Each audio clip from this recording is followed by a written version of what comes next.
ഇന്ന് നല്ല മീൻ കിട്ടിയേ. എപ്പോഴും മീൻ കറിയും ഫ്രൈ അല്ലേ നമ്മൾ ഉണ്ടാക്കുന്നത്. ഇന്നൊരു വെറൈറ്റിക്ക് ബിരിയാണി ഉണ്ടാക്കിയാലോ? ഫിഷ് കട്ട് ചെയ്ത് ക്ലീൻ ചെയ്തെടുത്തിട്ട് സാധാരണ ഫ്രൈ ചെയ്യുന്ന മസാല ചേർത്ത് മാരിനേറ്റ് ചെയ്തെടുക്കാം. ഫിഷ് ബിരിയാണി ഉണ്ടാക്കാൻ നല്ല ദശ കട്ടിയുള്ള മീനാണേ നല്ലത്. പാനിൽ വെളിച്ചെണ്ണ ഒഴിച്ച് ഫിഷ് ഫ്രൈ ചെയ്തെടുക്കാമേ. ഫ്രൈ ചെയ്യാൻ പറ്റാത്ത 2-3 പീസസ് ഞാൻ മാറ്റി വെച്ചിട്ടുണ്ട്. അത് വെച്ചൊരു ടിപ്പുണ്ട്. ഒരുപാട് ക്രിസ്പി ആവാതെ ഫിഷ് ഒരു മീഡിയം ഫ്രൈ ചെയ്തെടുത്ത് ഒരു പാത്രത്തിലേക്ക് മാറ്റി വയ്ക്കാം.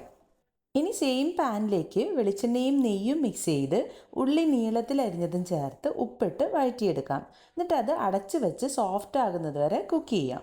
ഇനി ഇഞ്ചി വെളുത്തുള്ളി പച്ചമുളകും ചേർക്കാം. മൂത്ത് വന്നാൽ തക്കാളിയും കൂടെ ചേർത്ത് കൊടുക്കാം.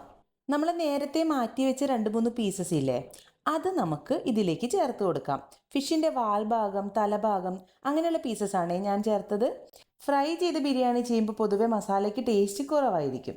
ഇങ്ങനെ ഫിഷ് ചേർത്താൽ മസാല കൂടെ നല്ല ടേസ്റ്റി ആയിരിക്കും. ഇനി കുറച്ച് തൈര്, ഗരം മസാലപ്പൊടി, ജീരകപ്പൊടി എന്നിവയും കൂടി ചേർക്കാമേ.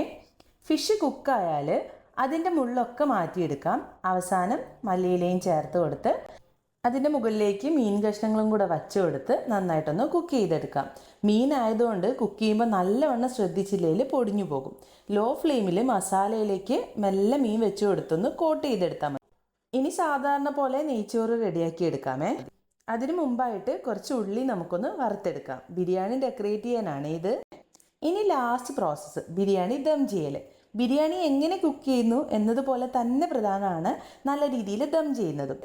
നെയ്ച്ചോറ് റെഡിയായപ്പോൾ കുറച്ച് വേറൊരു പാത്രത്തിലേക്ക് മാറ്റി വെച്ചിട്ടുണ്ട്. എന്നിട്ട് ബാക്കിയുള്ള നെയ്ച്ചോറിന് മുകളിലേക്ക് മസാല നന്നായിട്ട് നിരത്തി കൊടുക്കാം. അതിന് മുകളിലേക്ക് റൈസ് ചേർത്ത് കൊടുത്ത് ഡെക്കറേഷന് വേണ്ടി 2-3 ഫിഷ് ഫ്രൈയും കൂടെ വെച്ച് കൊടുക്കാം. വറുത്ത ഉള്ളിയും മല്ലിയിലയും വെച്ച് അടച്ചു വെച്ചാൽ അടിപൊളി ഫിഷ് ബിരിയാണി റെഡി. ഇനി ഫിഷ് കിട്ടിയാൽ ഇതുപോലെ എല്ലാവരും ഒന്ന് ട്രൈ ചെയ്ത് നോക്കണേ.